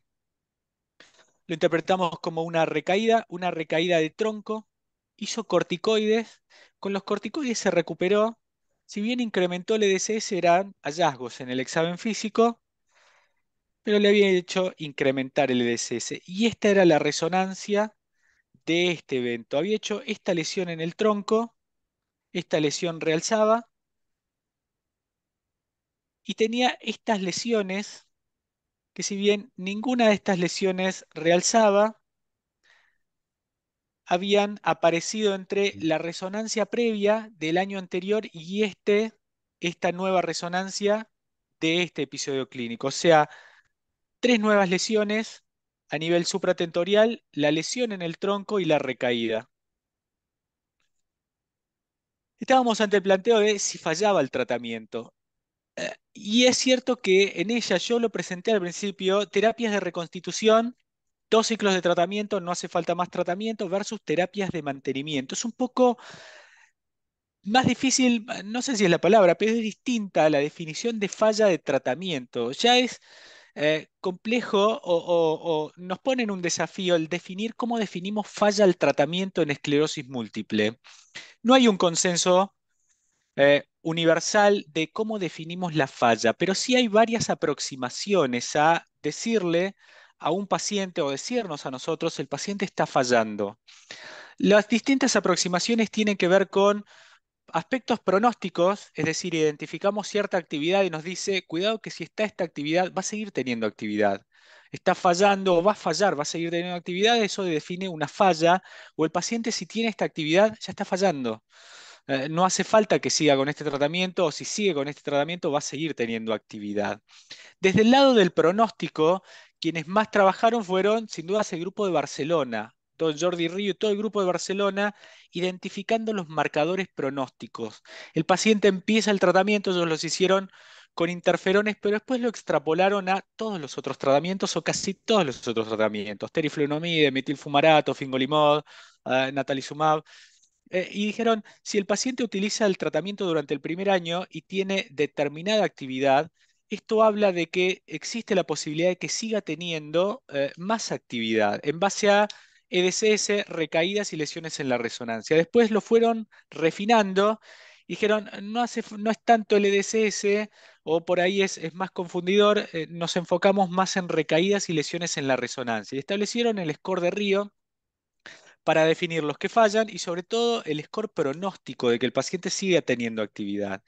María Pía Sormani tomó ese score y sobre todo otras cohortes de tratamiento en Europa y lo definió o lo redefinió de una manera más precisa todavía y dijo, no solamente importa el primer año, sino en el seguimiento. Si el paciente tiene esta actividad, desde el lado de recaídas y lesiones en la resonancia, va a seguir teniendo actividad.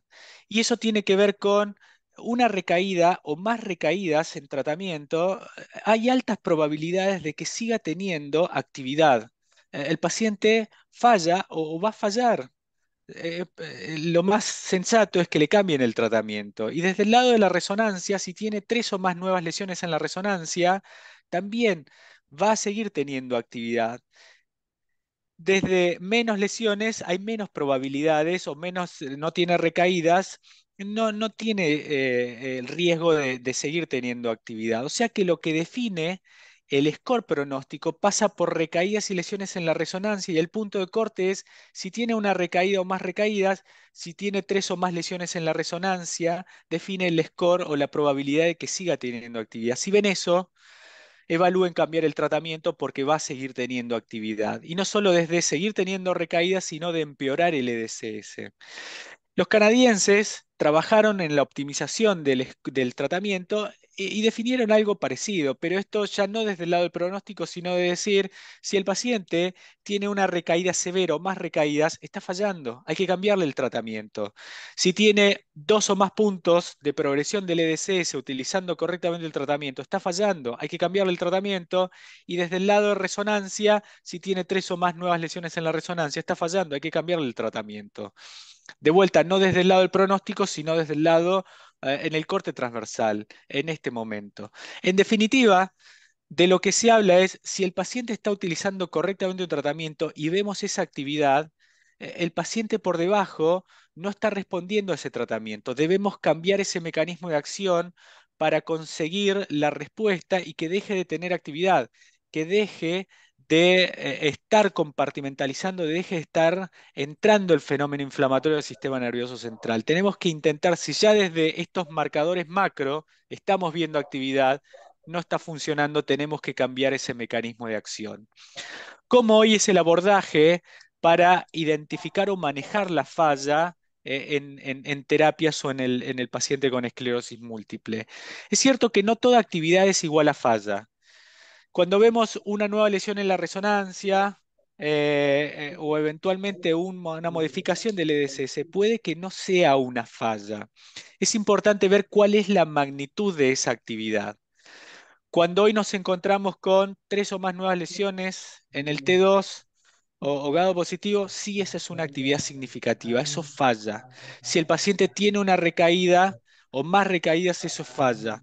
Si el paciente tiene un EDSS que incrementa 2 o más puntos, eso falla. Esa actividad es significativa y eso tiene que llevar, si está utilizando correctamente el tratamiento, a tomar una conducta. ¿Cuál es la conducta que tenemos que tomar?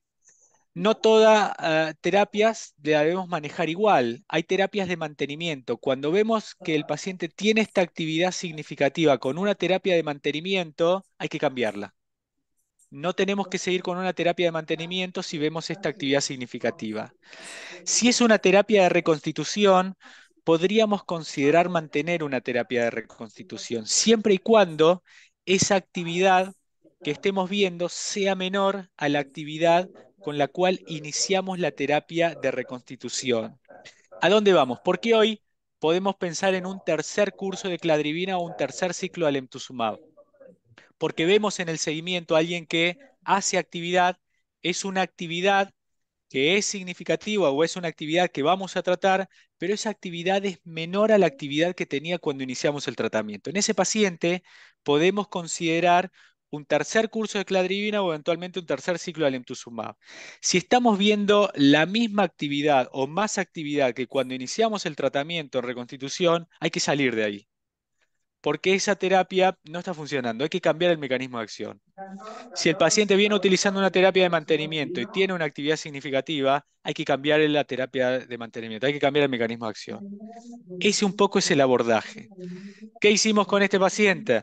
Es una actividad, es una actividad significativa, hay que tratarla y es una actividad significativa y mayor o importante respecto a la actividad que tenía cuando empezamos el tratamiento.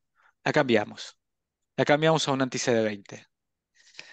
Un poco ese es el abordaje de cómo hoy identificamos y definimos una falla y cómo abordamos y manejamos la falla en pacientes que vienen utilizando una terapia de mantenimiento y una terapia de reconstitución y por qué en algunos pacientes que utilizan terapia de reconstitución planteamos mantenerla y en quienes definitivamente no hay que pensar en mantener terapia de reconstitución. Ujú. ¿Dudas? ¿Preguntas?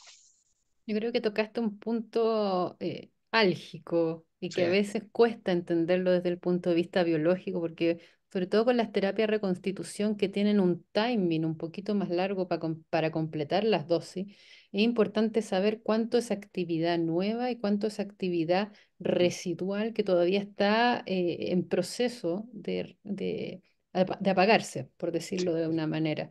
Y también que siempre hay que recordar que ninguna terapia es 100% efectiva y por lo tanto uno tiene que darle un peso a la actividad que está viendo, sobre todo si es una actividad silente, para saber si estamos frente a una mínima actividad estamos viendo o estamos frente a una verdadera falla terapéutica antes de decidir un cambio de terapia y Mm, agregar otro inmunosupresor, agregar nuevos eventos adversos y dosis acumulada de inmunosupresión con riesgo futuro. Entonces creo que ha Ujú, sido vital lo que nos has planteado, que a veces cuesta un poco entenderlo, porque uno ve nueva lesión y se desespera. mm. Y uno dice, ujú. ah, la enfermedad, pero se nos olvidan estos pequeños detalles que hacen una diferencia.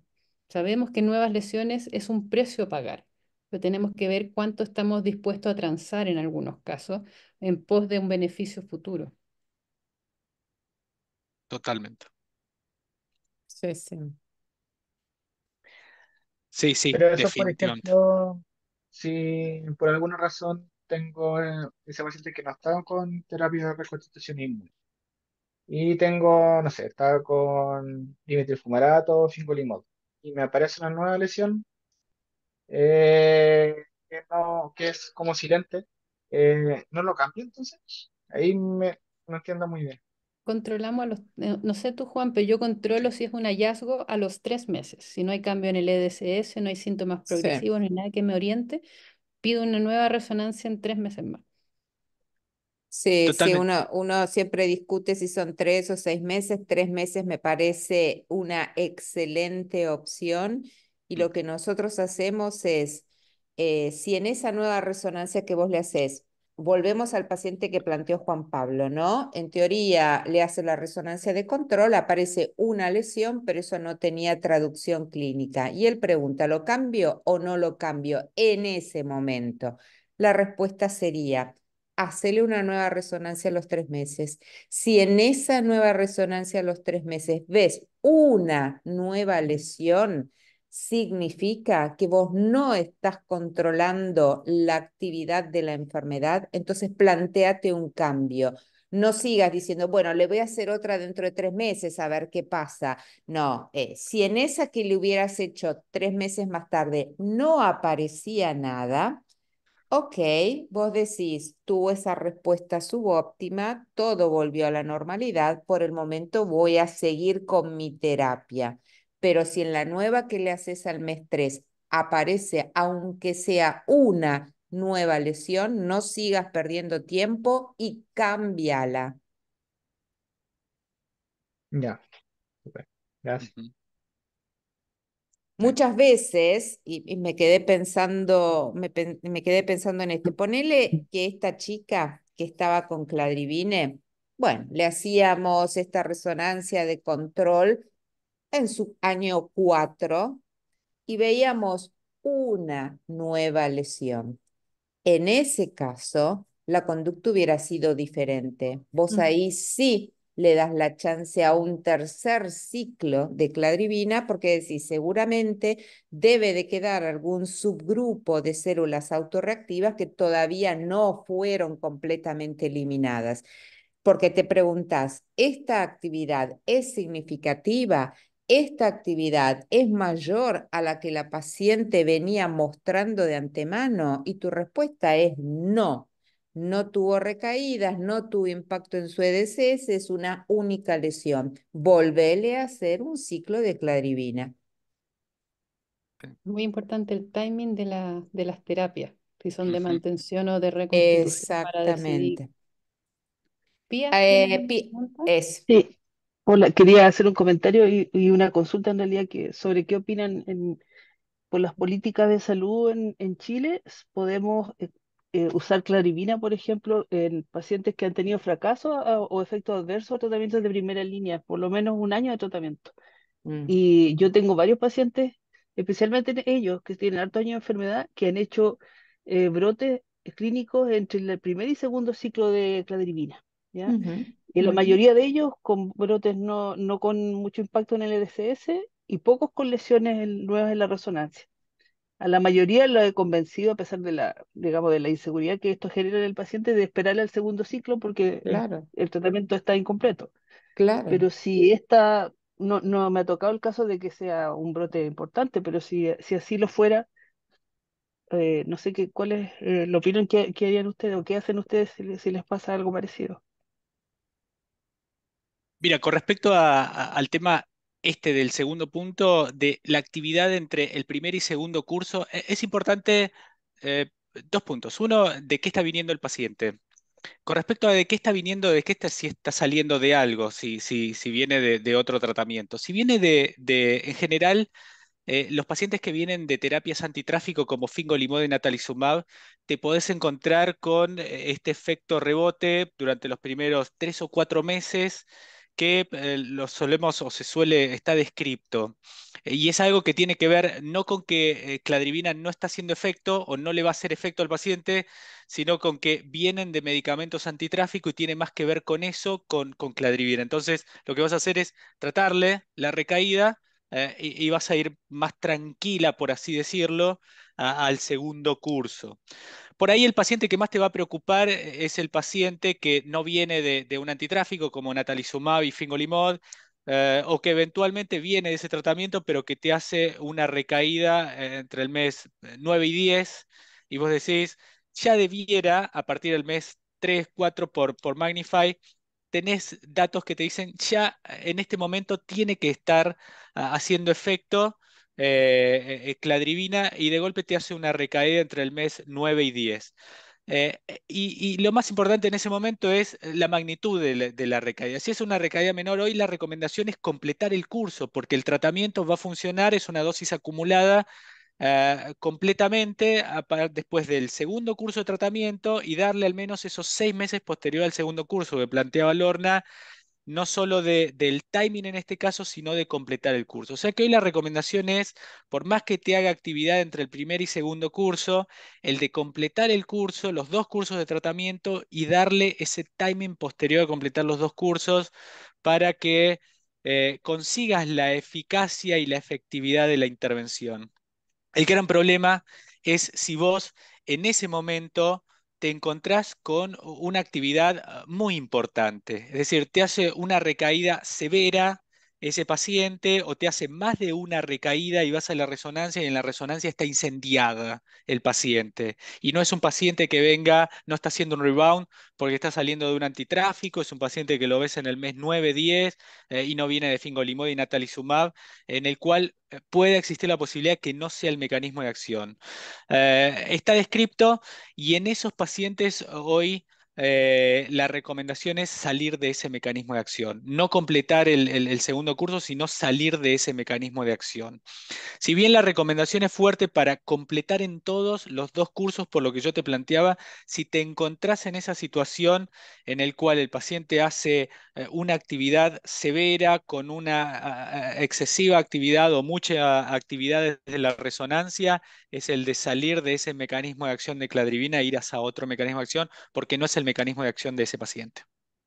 Y otra Ujú. cosa, Juan, que también tú nos has contado que nosotros estamos un poco amarrados de mano y es off-label, es adelantar un poco el Adelantar ciclo eso. si el paciente El está segundo ciclo. reconstituido, porque hay un Sí, porcentaje de pacientes también que no cursa con linfopenia sí. y pudiera ser que hubiera una relación ahí que todavía se está estudiando, si hay respondedores asociados a una baja probabilidad de linfopenia estándar o es una linfopenia con respecto a lo que ellos tenían. O sea, hay Ujú. que hacer varias cosas, Ujú. pero eh, es importante que uno a veces pudiese, sobre todo si no es tanta la diferencia, uno pudiera darlo el mes 11 que Juan nos ha enseñado, Exacto. Lili, y Edgardo también, que uno pudiese darlo, y en la ley Ricarte Soto te deja al Sí, mes 11.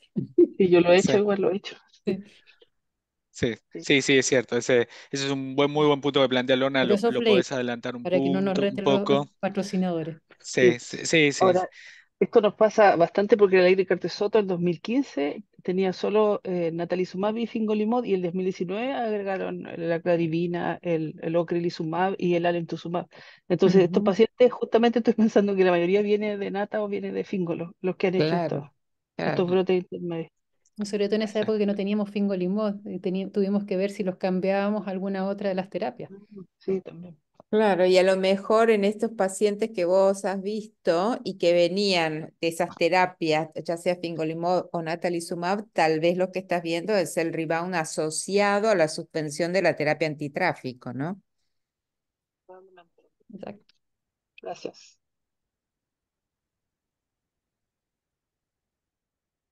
Juan, Bueno, no sé ¿algún? si hay algún otro punto. Yo no tengo Yo creo otros. que en virtud de la hora y de lo interactivo que ha sido, que todos han gastado sus últimos ATP en esta sesión hasta ahora, les agradecemos a Juan, a Lili, a Edgardo y obviamente a todos los que están conectados, por nombrar algunos, a Pía, a Fernando, a Juan Pablo, a Liliana Rodríguez, a Gabriela, a Gabriela Molina, etcétera. No los puedo nombrar a todos porque son muchos, pero les agradecemos profundamente el compromiso, la intervención y la interacción, porque eso es lo que nos enriquece y nos hace crecer a todos juntos, y por creer en este proyecto en que estamos todos caminando juntos para mejorar nuestro cuidado por nuestros pacientes con neuromielitis y esclerosis múltiple.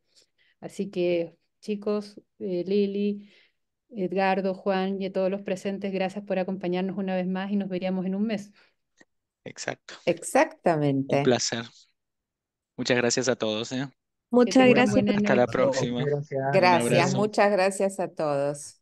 Chao. Chao, hasta la próxima.